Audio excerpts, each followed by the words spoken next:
Gaano kalala mga sangkay yung kayamanan ni Zaldico na ngayon ay na-freeze na?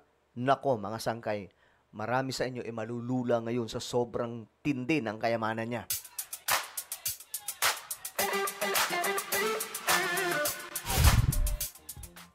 Yo guys, what's up? This is me. I'm back for another vlog today. Kamusta po kayo mga kababayan, mga solid sangkay? At ito pag-usapan po natin ngayon mga sangkay itong talagang namang matinding pasabog kay Zaldico. Nako, mga sangkay, dito pa lang alam nyo na kaagad kung gaano ka loko-loko itong taong ito. Anyway, bago tayo magtuloy-tuloy mga sangkay, sa mga hindi pa po dyan nakakapag-subscribe sa ating YouTube channel, tayo po ay 1.59 million subscribers na. Parami po tayo ng parami. Kaya naman ano pang hinihintay nyo, makikita nyo po yung subscribe button sa baba ng video na to. I-click nyo lamang po yung subscribe, i-click ang bell at i-click nyo po yung all. Sa mga nanonood po sa Facebook, i-follow nyo po yung ating Facebook page. Alright guys, dito na po tayo. Ito kasi ang balita.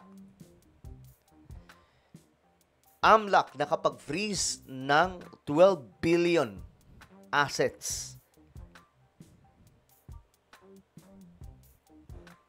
Laki, no? Mga sangkay, 12 billion. Sana all. Ayon po dito mga sangkay, ibinida ni Pangulong Ferdinand Bongbong Marcos Jr. na umabot na sa 12 billion ang kabuuhang assets na na-freeze ng Anti-Money Laundering Council or AMLAC sa gitna ng nagpapatuloy na investigasyon laban sa mga opisyal at personalidad na umano'y sangkot sa katiwalian. Kabilang sa mga na-freeze ang 4 billion halaga ng air assets ni Zaldico.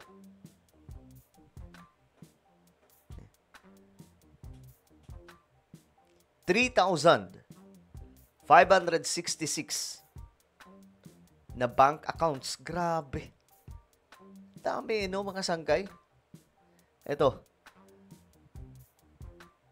Tingnan po natin yung mismong video ni Pangulong Bongbong Marcos kasi doon, mas malinaw kung magkano nga ba mga sangkay itong nakulimbat ni Ginoong Zaldico.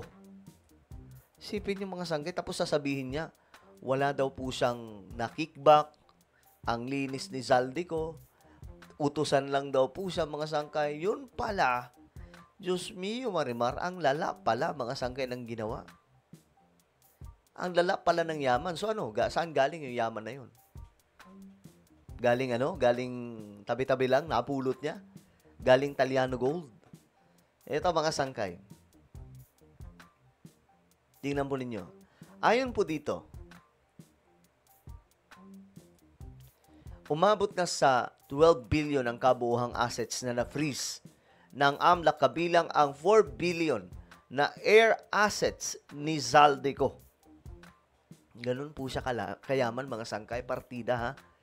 Tapos sasabihin niya po dyan mga sangkay na wala daw po siyang nakukulimbat. Wala daw nakukulimbat si Zaldico, utusan lang daw po siya. Sino niloko mga sangkay ng taong ito? 'Di ba? Ang naluloko lang naman ni Zaldico yung mga DDS eh. Ito pa malupit, 3,566 banks account at 198 insurance policies or at 247 na mga sasakyan, 178 real properties at 16 e-wallets. Grabe, no? Ito po yung kabuuhang nanakaw, mga sangkay na nare-recover ngayon ng pamahalaan. Sipin nyo, 4 billion na air assets yung kay Zaldico. Sana all. Air assets pa lang po yun, ha? Hindi pa po yan mga sangkay yung kanyang kabuuhang kayamanan. 4 billion na tumataginting. Tapos paniniwalaan ng mga DDS na okay, ang linis ni Zaldico. My goodness. Why naman ganon? Malinaw mga sangkay, no? Na talagang si Zaldico ay may malaking kalokohan. Sabi pa nga, mga sangkay, di ba? Marami po siyang pasabog. Pero alam nyo, bakit ako di naniniwala? Kasi nga, pubuhaya siya. Kurap eh. Paano ka maniniwala sa taong may bahid? Di ba? Tumakas, mga sangkay, tapos hindi na bumabalik. Di ba? Ngayon, ayon po dito, ito, basahin po natin.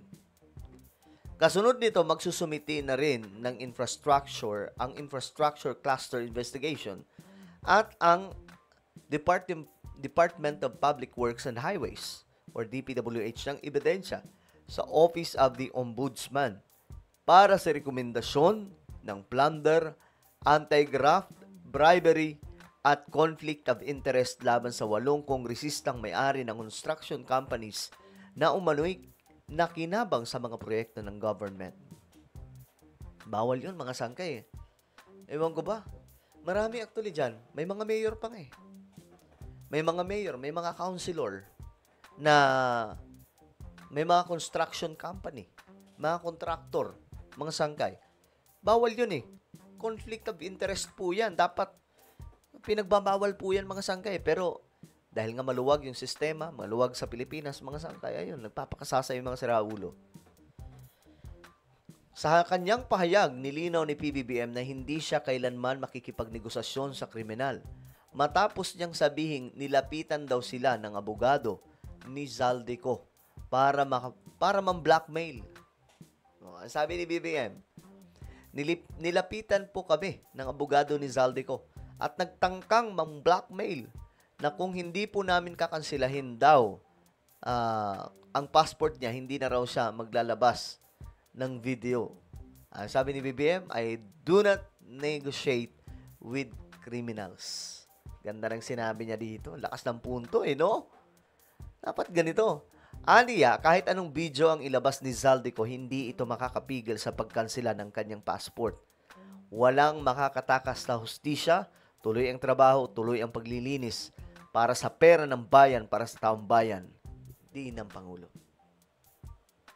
Parang all out na po talaga si BBM, no?